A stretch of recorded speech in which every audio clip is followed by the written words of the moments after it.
Group 2 mains 4 principles పాటిస్తే group 2 4లో మీరే విజేత.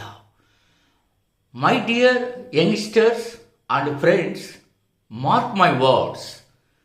Welcome to one and all. Group 2 ప్రిపరేషన్కు స్వాగతం. అందరూ మళ్ళీ సీరియస్ ప్రిపరేషన్ పట్టాలెక్కించారు. కొందరు గ్రూప్ 2 క్వాలిఫై అయినా సమయం లేదన్న కారణం చేత వాళ్ళు కాస్త రాయాలా వద్దా అనే మీమాంసలో ఉండేవాళ్ళు. ఎప్పుడైతే వాయిదా పడిందో వాళ్ళు కూడా రేస్లోకి వచ్చారు. వాళ్ళు కూడా రేస్లోకి వచ్చారు. Everything preparation clean and clear, right. ఈ దశలో అందరికీ కావాల్సింది 3 అంశాలు. ఒకటి, ది బెస్ట్ మెటీరియల్.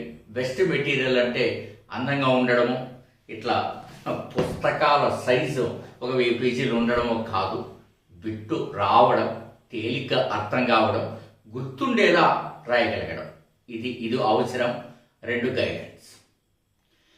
మరి ఇవి సక్రమంగా గానా మీకు అందితే డెఫినెట్గా ఏ పంటకైతే నీరు సక్రమంగా సరైన రీతిలో సరైన టైంలో అందుతుందో ఆ పంట చాలా ఏపుగా పెరుగుతుంది, మంచి దిగుబడిని ఇస్తుంది.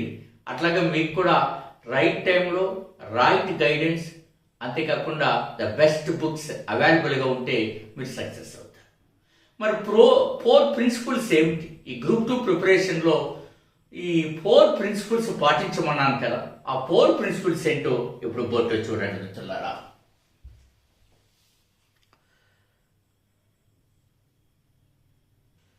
మిత్రులారా, ఒక్కసారి బోర్డు చూసారా?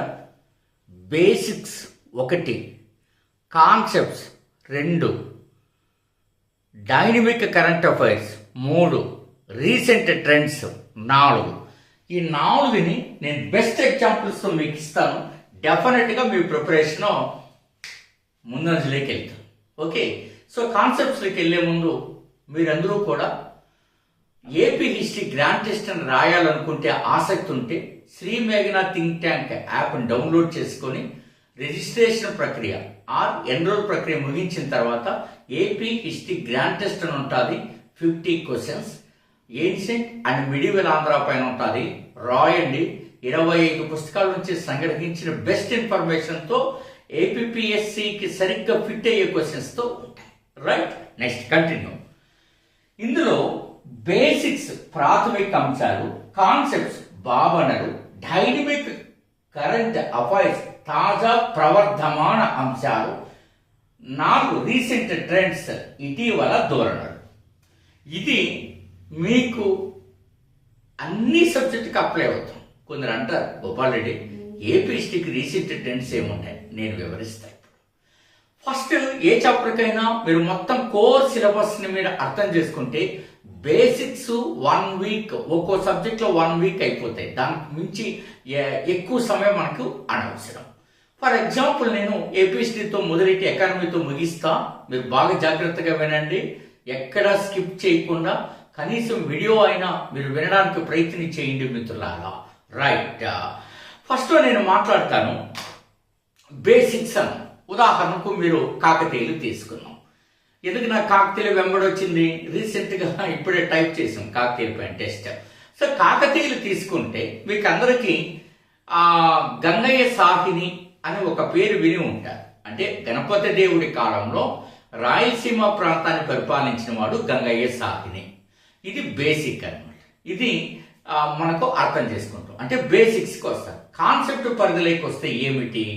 గంగయ్య సాహిని గణపతి దేవుడు గజసాకినిగా నియమించాడు. వారి యొక్క బంధుత్వాలను కలుపుకున్నాడు వివాహ బంధంతో. దాంతో ఈ గంగయ్య సాహిని అనేటువంటి వారి కుటుంబం, కాయస్థ కుటుంబం, గుంటూరు, ప్రకాశము, కర్నూలు, చిత్తూరు, అనంతపురం అనేక ప్రాంతాలు అతని పరిధిలోకి వచ్చాయి. ఇట్లా కాన్సెప్ట్. ఇది డైనమిక్ కరెంట్ అఫైర్స్ అనేది ఏపీ హిస్టరీకి పక్కన పెడితే ఉండదు. కాబట్టి రీసెంట్ ట్రెండ్స్ ఉంటారు. అంటే ఎట్లా క్వశ్చన్స్ ఇస్తున్నాడు అన్నది రీసెంట్, తాజా ధోరణి. 2008 ఏపీ హిస్టరీ పేపర్ మీరు చూస్తే 75కి 75 మీకు ఇప్పుడు వచ్చేస్తాయి. ఎందుకంటే మీ ప్రిపరేషన్ ఆ లెవెల్లో ఉన్నది. 24లో కూడా ఆ లెవెల్లో రావాలన్నది నా ఉద్దేశం. చూద్దాం. ఇది ఇట్లా గంగయ్య సాకిని అన్నారు. ఈ గంగయ్య సాకినికి ఉన్నటువంటి కొత్త బిరుదులు ఏమిటి అనేది మీరు చూడాలి. కొత్త బిరుదులు ఏమిటి అనేది మీరు చూడగలిగితే చాలా ఆసక్తికరంగా ఉంటుంది. ఇప్పటి వరకు అట్లాంటిది అడగలేదు. గజసాకునిగా నియమించబడింది ఎవరు? గణపతి దేవుడి చేతని అడిగాడు. సో వారి యొక్క వైవాహిక సంబంధాల పైన అడిగాను, కానీ రీసెంట్ ట్రెండ్ పైన మనకు అడగలేదు. సో రాయలసీమ ప్రాంతము కాకతీయుల పరిపాలనా కేంద్రంగా చేరింది అంటే, కాకతీయ రాజ్యంలో అంతర్భాగమైంది అంటే, because of Gangaiah Sakini, that is the most important. ఇలాంటి రీసెంట్ ట్రెండ్స్ ని మీరు ఇంక్లూడ్ చేసుకోగలిగి చదవగలిగినట్లయితే డెఫినెట్ గా మీరు ముందంజలోకి వస్తారు అన్నది నా బలమైనటువంటి భావన. మీరు కాకతీయులు చదివినప్పుడే రేచర్ల ప్రసాదిత్యుడు అని ఒక అతని గురించి చదివింటాడు. కాకతీయ రాజ్య స్థాపనాచార్య అని బిరుదు ఉంది అంటారు. రేచర్ల కాకతీయులకి సహాయపడినటువంటి అనేక కుటుంబాలు, ఈ కుటుంబం చాలా ముఖ్యమైనది. రేచర్ల అనేది ఒక వంశము పేరు. వీరికి రేచర్ల రెడ్లు లేక రెడ్లని కూడా అంటారు. పేరులో రెడ్లు మొదట రాలేదు, ప్రసాదిత్యుడి కాలం తర్వాత కాలం నుంచి వచ్చింది. అంటే రెండవ ప్రోడరాజు టైంలో రాలేదు, తర్వాత గణపతి దేవుడి కాలం నుంచి వీళ్ళు వచ్చారు. అందులో మనకు రేచర్ల రుద్రుడు అనేవాడు చాలా ప్రముఖుడు. ఇచ్చిదే ఏకంగా రేచర్ల రుద్రారెడ్డి అని అంటారు. మీకు అందులో కట్రెడ్డి, కేతిరెడ్డి అనేటువంటి వాళ్ళు చాలా ముఖ్యమైనటువంటి వాళ్ళు. వీళ్ళు వంశస్థులే తర్వాత కాలంలో మన కాకతీయులకు ఘనంగా నిలబడ్డారు. వారికి అనేక రకాల సహాయాన్ని చేయడం జరిగినది. ఇందులో మీరు అడిగేటప్పుడు ఏమడిగేటువంటి అవకాశం ఉన్నది? రెండవ ప్రతాపరుద్రుడి కాలంలో బొబ్బారెడ్డి అతని యొక్క సైనిక బృందం ఎందుకు వాళ్ళు ముస్లింలకు సహాయం చేశారనే దానిపైన బిట్టి గ్యారెంటీ అడిగే అవకాశం ఉంది. బొబ్బారెడ్డిని గుర్తుపెట్టుకుంటారు. ఇట్లా కాన్సెప్ట్ లెవెల్ క్వశ్చన్స్ లో మీరు వెళ్ళడానికి చాలా ఆసక్తికరమైనటువంటి అంశం. కోటగిరి శాసనాలు ఏ కాకతీయ పాలనా కాలానికి చెందినవనేది చాలా ఇంపార్టెంట్. ఇట్లా basics plus concept plus dynamic. ఇక ఇవి సైన్స్ అండ్ టెక్నాలజీలో ఎక్కువగా మనకు కనపడదు. ఇటీవల మీరు అందరూ చదువుతున్నారు ఆర్టిఫిషియల్ ఇంటెలిజెన్స్ సైన్స్ అండ్ టెక్నాలజీలో ఏఐ. క్రింది వానలో ఆర్టిఫిషియల్ ఇంటెలిజెన్స్ కి సంబంధించి నైతిక ప్రవర్తన ఇతర మార్గదర్శకాలను అభివృద్ధి చేసినటువంటి సంస్థ ఏది? ఐఐటి మెడ్రాస్ దీనికి రూపకల్పన చేసింది. కాబట్టి ఈ ఫ్రేమ్ లో మీరు నేర్చుకోవాల్సి ఉంటుంది. ఐఐటి మెడ్రాస్ అనేటువంటి ఇటీవల మనం గనక చూసినట్లయితే అనేక సందర్భాలలో సైన్స్ అండ్ టెక్నాలజీలో కొత్త ధోరణిలో మనకి కనపడుతున్నాయి. ఆ కాన్సెప్ట్ రావాలా, రీసెంట్ ట్రెండ్స్ అనేది రావాల్సినటువంటి అవసరం ఉంటుంది. క్వశ్చన్ పర్ఫెక్ట్ గా ఉండాలి. మీరు నేషనల్ లిటరసీ మిషన్ చదువుతున్నారు అనుకోండి, ఫస్ట్ నీకు అర్థం కావాల్సింది ఏడవ ప్రణాళిక కాలంలో ఈ టెక్నాలజీ మిషన్ స్టార్ట్ అయితే అందులో నేషనల్ లిటరసీ మిషన్ ఒకటి కాబట్టి అప్పుడు అక్షరాస్యత ఎంత అనేది నీకు తెలియాలి. అది బేసిక్. ఈ మధ్య డివైఓకి ఈ అప్లికేషన్ ని ఎకానమీలో వాడు చూపించారు. ఈ టైప్ ఆఫ్ ప్రశ్నలు అడగడం స్టార్ట్ చేశారు. ఇది నీకు చాలా అవసరం. ఆ తర్వాత ఏం జరిగింది అనేది నెక్స్ట్ లెవెల్ మీరు చదువుకుంటారు. అర్థమవుతుందండి. ఇది ఏ రకంగా కన్నా మీరు చదవగలిగితే ఆ రకంగా మనకి చాలా ముఖ్యం. మీరు పాలిటీలో సెర్సియోరరీ రిట్ అనేది వచ్చింటారు చూసారా? ఈ సెర్సియోరరీ రిట్ అనేటువంటిది మీరు చదివినప్పుడు ఫస్ట్ మీరు అర్థం చేసుకోవాల్సినది ఎవరెవరికి అది జారీ చేస్తారు. జ్యుడిషియల్ అధికారులకు, క్వాసి జ్యుడిషియల్ అధికారికి జారీ చేస్తారా? పాలనాపరమైన అధికారులకు జారీ చేస్తారా?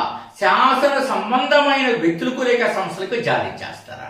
ఇంకా సెర్సియోరరీ అంటే ఏమిటి, దాని సందర్భం ఏమిటి, దాని పదాలు అనేది ఐఎమ్ నాట్ ఇంట్రెస్టెడ్. ఇంకా అట్లాంటివి లేవని మీరు అర్థం చేసుకోవాల్సి ఉంటుంది.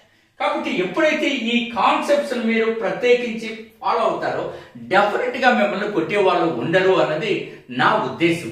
ఆ కాన్సెప్ట్స్ ఆఫ్ బేసిక్స్ తెలియాలంటే ఇక రైట్ గైడెన్స్ ఉండాలా, రైట్ పరమైనటువంటి ఆ రకమైనటువంటి అంశం మనకు ఉండాలి. సో ఒక ఉదాహరణ నేను చెప్పబోయే ముందు ఈ కాన్సెప్ట్స్ ని, ఈ బేసిక్స్ ని, కాన్సెప్ట్స్ ని మరియు డైనమిక్ కరెంట్ అఫైర్స్ ని, రీసెంట్ ట్రెండ్స్ ని అర్థం చేసుకున్న వ్యక్తులుగా మనం 80 మూల గ్రంథాలను తీసుకుని ది బెస్ట్ మెటీరియల్ రూపొందించాం మీకు. సో ఒక్కసారి మీరు నన్ను ఆలోచిస్తే నేను వాటిని చూపిస్తాను. సో భారత రాజ్యాంగం ఇట్లాంటివి. మీరు ఒక క్వశ్చన్ చెప్తాను నేను చూపించేటప్పుడే. లౌకిక అంటే మత ప్రమేయం లేని రాజ్యాన్ని లౌకిక అంటారు. అది బేసిక్ కదా. కాన్సెప్ట్ ఏమిటి నీకు అర్థం చేసుకోవాలి. ఏ కేసులో సుప్రీం కోర్టు లౌకిక అనే పదాన్ని సమగ్రంగా నిర్వచించింది. ఇది ఒక బిట్టు. లౌకిక తత్వము, సెక్యులరిజం అనే పదానికి మార్గదర్శకాలను జారీ చేసింది అని ఒక బిట్. ఏ కేసు దాన్ని సెక్యులర్ కేసుగా ఈ దేశంలో ప్రఖ్యాతి గడిచింది. That is please identify secular case. That is the most important. ఇది మీకు అర్థం కావాలి.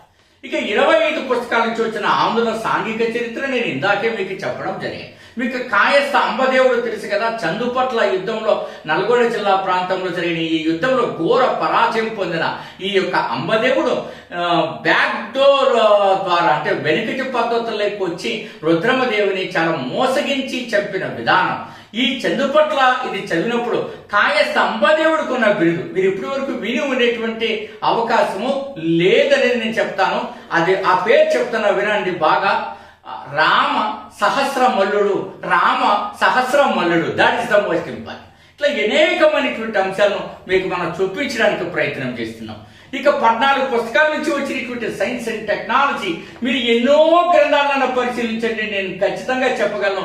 పిఐబి, సైట్స్, గవర్నమెంట్ ఏజెన్సీస్, రకరకాల ట్రెండ్స్. అందులో కూడా మీకు ఇటీవల ఒక పిల్లని నేను సరదాగా అంటుంటాను.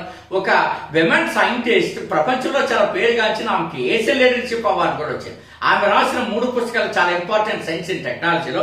అందులో mastering project management, PMP and agile for leaders. ఈ గ్రంథాన్ని రాసింది ఎవరు? చాలా ఇంపార్టెంట్. ఇది రీసెంట్ ట్రెండ్స్ కి, డైనమిక్ కరెంట్ అఫైర్స్ కి మీకు రావాల్సినటువంటి అవసరము ఉన్నదనేది నేను మీకు చెప్పడం జరుగుతుంది. సో ఈ రకమైనటువంటి ప్రయత్నం. సో కాబట్టి మీరు ఇట్లాంటి ప్రయత్నాలు, ఇలాంటి మెటీరియల్ మీకు అవసరమైన వాళ్ళు సో మీకు డిస్క్రిప్షన్ లోనే ఉంటుంది, ఇక్కడ కూడా ఇస్తున్నాను నేను మీకు. సో మీరు దయచేసి అర్థం చేసుకోండి. 8074940030కి మీరు డెమో పీడిఎఫ్ రిక్వెస్ట్ చేయండి. ఆ రకంగా తయారు చేసుకోండి. మీరు ఇప్పుడు 80 పుస్తకాలు కొనేది లేదు, చదివేది లేదు, అది సాధ్యం కాదు. 15 రోజుల్లో ఒక్కొక్క పుస్తకాన్ని, ఒక్కొక్క సబ్జెక్టుని మనం చదివించగలము.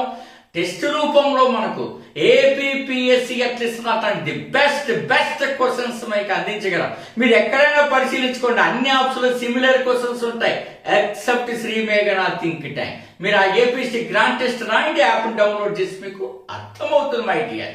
అంతేకాకుండా ఇండియాలో first time next level mentorship ని ఇంట్రడ్యూస్ చేశాం. సాధారణంగా మెంటార్షిప్ అంటే ఒక షెడ్యూల్ ఇచ్చి దానికి ఒక టాపిక్, ఒక టెస్ట్ పెట్టడం అనేది మెంటార్షిప్ అంటారు. కానీ నెక్స్ట్ లెవెల్ మెంటార్షిప్ ఏ టాపిక్ లో ఏ బిట్ వస్తుంది, ఎందుకు వస్తుంది, ఎందుకు మీరు చదవాలా, ఈ బిట్ చదివితే వస్తుందని చెప్పగలిగేటువంటిదే. అది టెస్ట్ సిరీస్ కంప్లీట్ చేసిన తర్వాత అది కూడా మీకు అందుబాటులోకి వస్తుంది. సో మీకు సబ్జెక్ట్ ఫుల్ కోర్స్ అందుబాటులో ఉంది, సింగిల్ కోర్స్ అందుబాటులో ఉన్నది, మరియు సింగిల్ సబ్జెక్ట్ అందుబాటులో ఉన్నది, టెస్ట్ సిరీస్ అండ్ త్వరలో మీకు అందరికీ కూడా ఒక గుడ్ న్యూస్, మరింత అందమైనటువంటి ప్రోగ్రామ్స్ కూడా అందుబాటులోకి రానున్నాయి. So right. సో కాబట్టి my dear gentlemen, basics plus concept plus dynamic current affairs and recent trends ని మీరు మర్చిపోకుండా చదవండి. డెఫినెట్ గా మీరు సక్సెస్ సాధిస్తారు. So all the very best, మీ డాక్టర్ గోపాల్ డి.